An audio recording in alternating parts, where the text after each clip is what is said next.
नमस्कार दोस्तों, student point academy में आप सभी का स्वागत है। आज का हमारा टॉपिक है फ्री फॉल।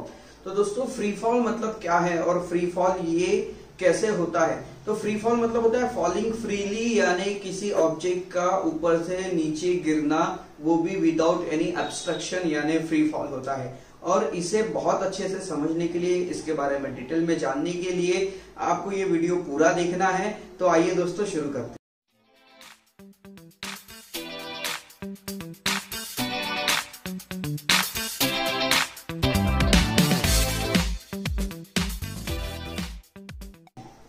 तो फ्रेंड्स, अगर आपने हमारे चैनल को अभी तक सब्सक्राइब नहीं किया है तो जल्दी से सब्सक्राइब कर लीजिए, क्योंकि साइंस के बहुत सारे आपके लिए इंफॉर्मेटिव वीडियोस हमारे पास बनते रहेंगे। पूरा सिलेबस आपका हमारे वीडियोस से यहाँ पर कवर होने वाला है।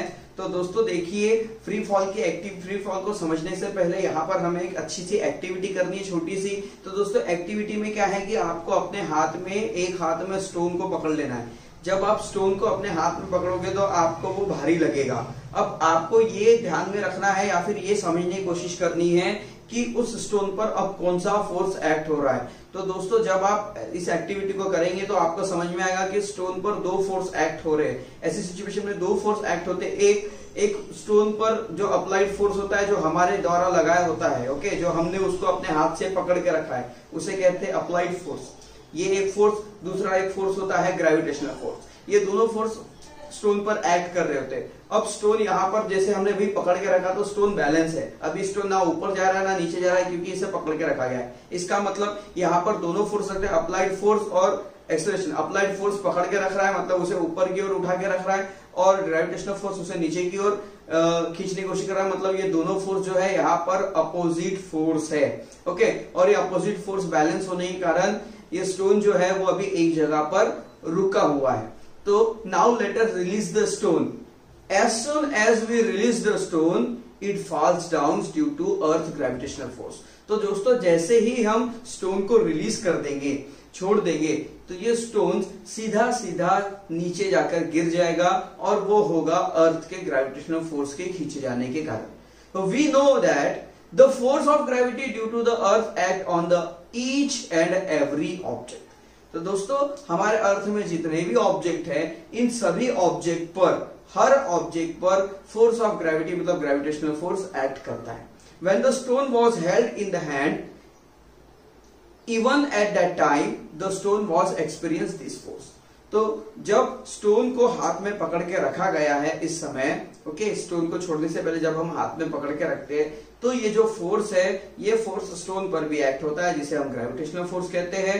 ये यहाँ पर एक्सपीरियंस किया जा सकता है। बट इट वॉज बैलेंस, पर वो हमेशा वो बैलेंस रहता है। क्यों? क्योंकि अभी हाथ में उसे पकड़ के रखा गया है, छोड़ा नहीं गया है। वो यहाँ पर बैलेंस होगा, और ये बैलेंस होगा किसके कारण? ग्रेविटेशनल फोर्स उसे अपने ओर खींच रहा है, अप्लाइड फोर्स पर लग रहा है। दोनों फोर्स यहाँ पर इक्वल और अपोजिट होते हैं, इसलिए ये रेस्ट में होता है। When it is release only gravitational force act on it. और जैसे ही हम उसे छोड़ दे, उस पर सिर्फ ग्रेविटेशनल फोर्स एक्ट करेगा, और ग्रेविटेशनल फोर्स एक्ट होने के कारण वो ऊपर से सीधा नीचे की ओर गिर जाएगा। तो friends, whenever an object move under the influence of the force of gravity, it is said to be falling freely।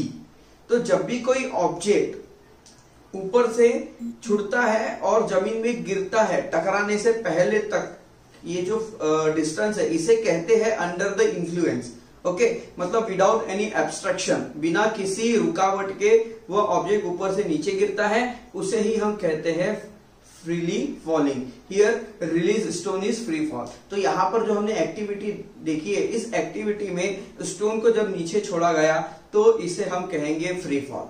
तो फ्री फॉल में इनिशियल वेलोसिटी दोस्तों जीरो होंगी हमेशा। यहाँ पर हमें बात को ध्यान में रखना है। तो फ्री फॉल में जो u होगा, जिसे हम इनिशियल वेलोसिटी कहते हैं, वो हमेशा जीरो होती है, and it is increase by gravitational force acting on it continuously.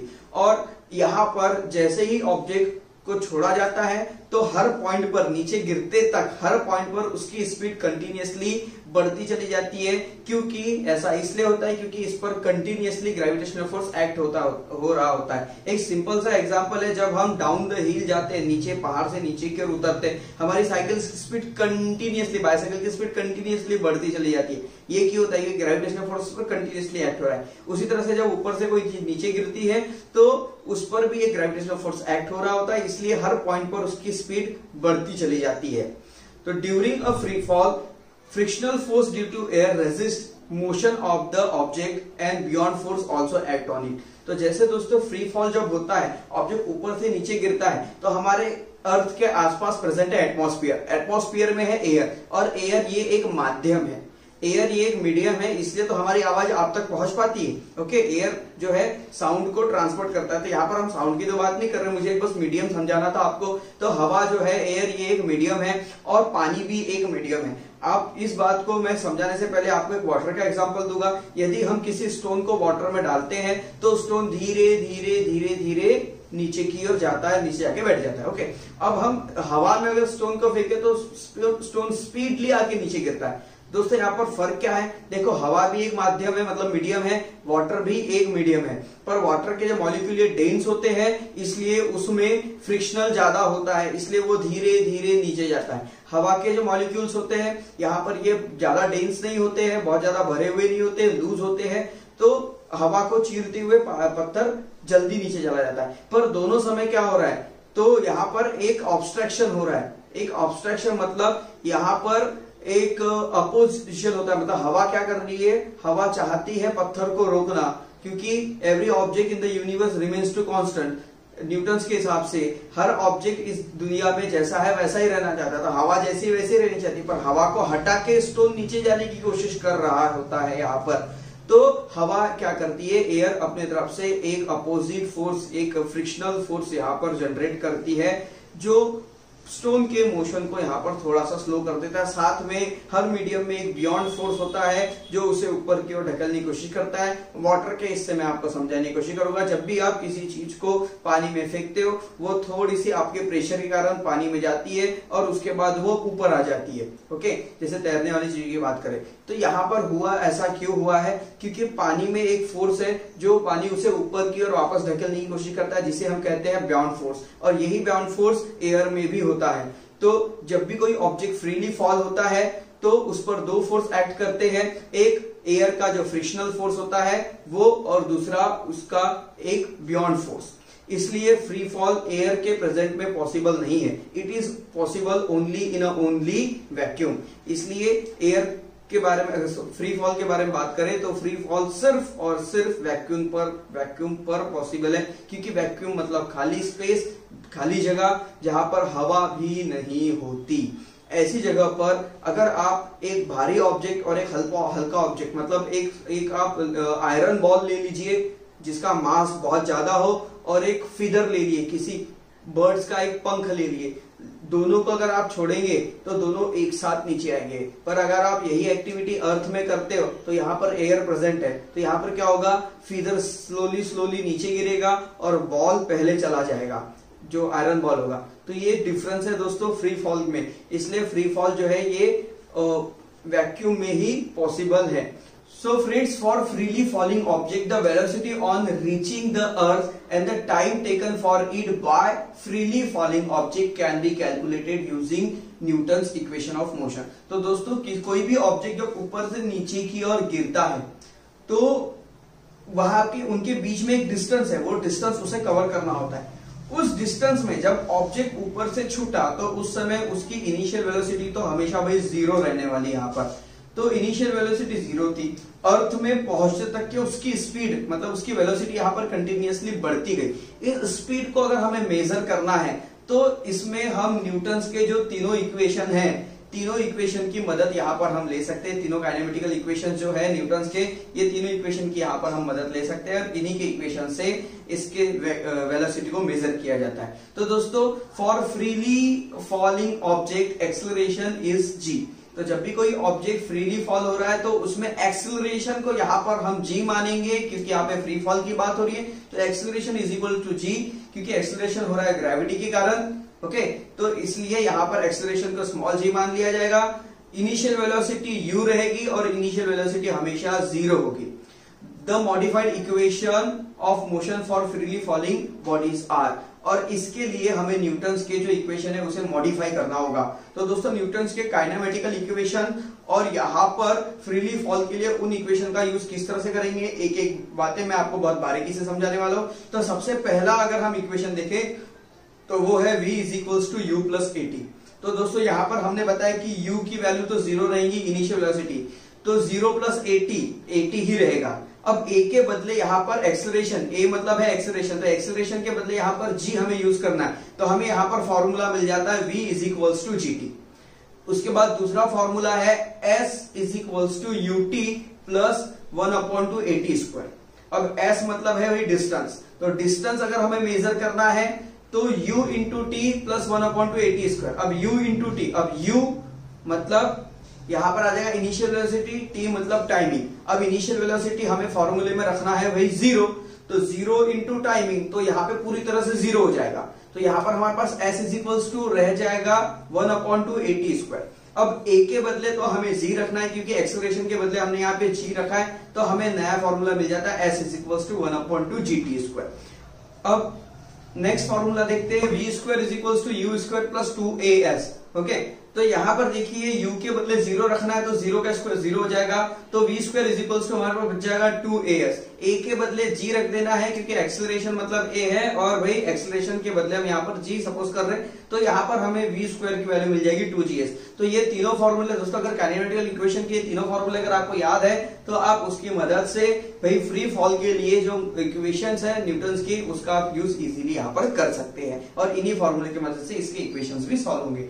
तो while studying the motion of an object thrown vertically upward, g is taken to be negative। तो दोस्तों जब भी किसी ऑब्जेक्ट को ऊपर की ओर फेंकते हैं तो वो ऑब्जेक्ट थोड़ा मतलब धीरे धीरे ऊपर जाता है, और ऊपर जाने के बाद उसकी एक पोजीशन में उसकी वेलोसिटी जो है पूरी तरह से 0 हो जाती है, वो वापस आता है। इसका मतलब क्या हो रहा है कि उस पे जो वेलोसिटी लगाई गई है उस वेलोसिटी पर एक फोर्स अपोजिट एक्ट कर रहा है, जो है भाई ग्रेविटेशनल फोर्स।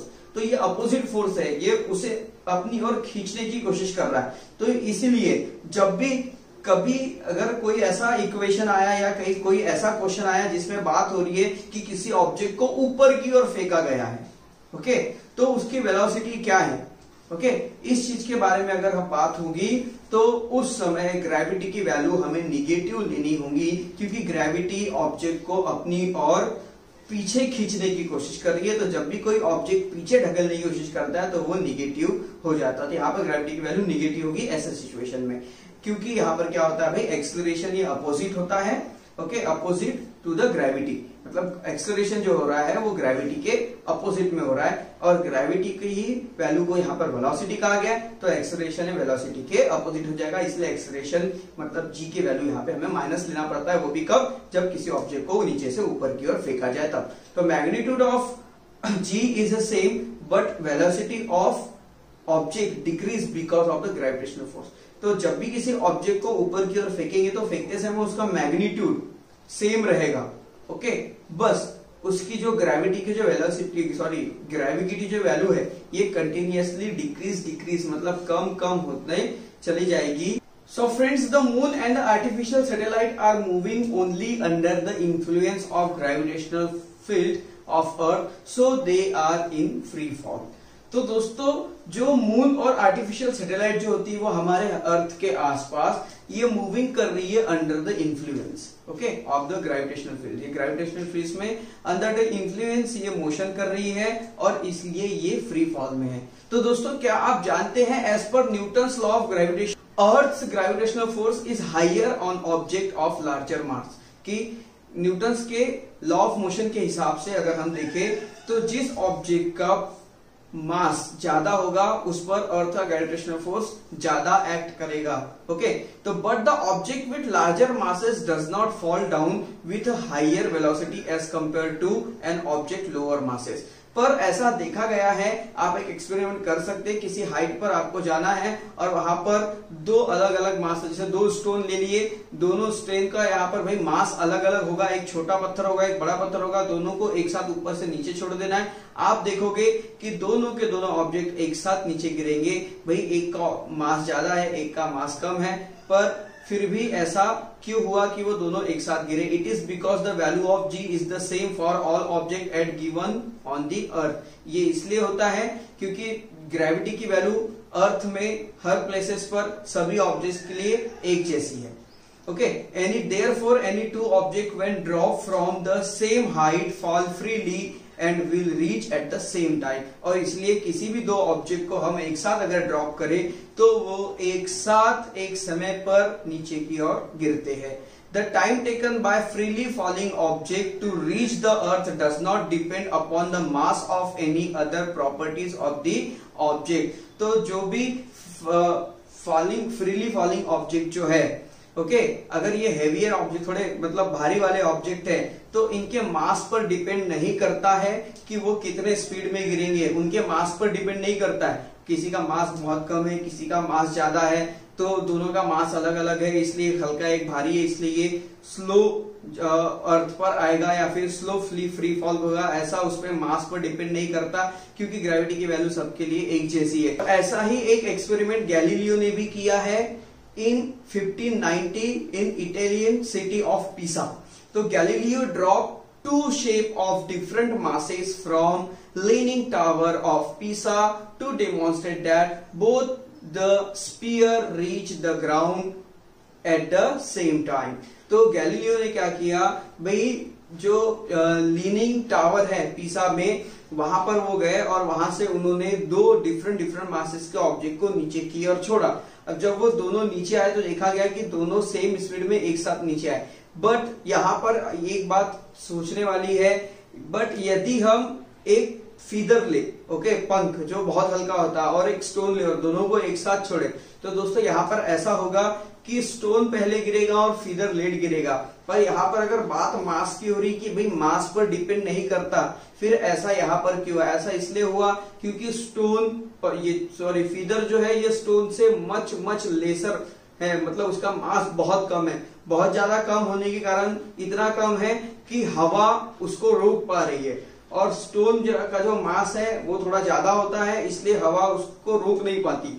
तो यहाँ पर क्या होगा कि जो फीदर जो है वो धीरे धीरे आएगा और स्टोन स्पीड में नीचे चला जाएगा। पर दोस्तों इस बात को प्रूफ करने के लिए साइंटिस्ट ने एक एक्सपेरिमेंट किया है जिसकी लिंक आपके बुक में दी हुई है। आप उस लिंक को सर्च करके आप YouTube में जा सकते हैं, देख सकते हैं। वहां पर आपको लिंक में आप जैसे ही जाएंगे वहां पर एक एक्सपेरिमेंट किया है साइंटिस्ट ने। एक बहुत बड़ा सा वैक्यूम रूम उन्होंने तैयार किया है जिसके अंदर से पूरी एयर निकाल दी गई है। अब वहां पे एयर नहीं रहेगी, वहां वैक्यूम रहेगा। और ऐसे समय में उन्होंने एक पंख लिया है फीदर और एक लोहे का बॉल लिया, आयरन बॉल, और दोनों को जब उन्होंने एक साथ ऊपर से नीचे छोड़ा, वो दोनों एक साथ ऊपर से नीचे गिरे। बीच में कहीं पर भी उनकी स्पीड कम ज्यादा कुछ नहीं हुई। तो ये एक सक्सेसफुल एक्सपेरिमेंट हो चुका है जिसकी लिंक आपने बुक में दी है, उसमें आप देख सकते हैं। तो दोस्तों यहाँ पर हमारा टॉपिक फ्री फॉल पूरी तरह से खत्म हो जाता है। आपको आई होप दैट आपको ये टॉपिक अच्छे से समझ गया होगा। आपको ये टॉपिक समझा या नहीं, ओके, या फिर आपके क्या ओपिनियन है इस टॉपिक से रिलेटेड, कमेंट बॉक्स में जरूर लिखें। और वीडियो अच्छा लगा है तो वीडियो को लाइक जरूर कीजिए और चैनल को सब्सक्राइब कर लीजिए दोस्तों, क्योंकि आपका 9th और 10th का पूरा सिलेबस मैथ्स और साइंस का इसी चैनल पर कंप्लीट होने वाला है। जय हिंद।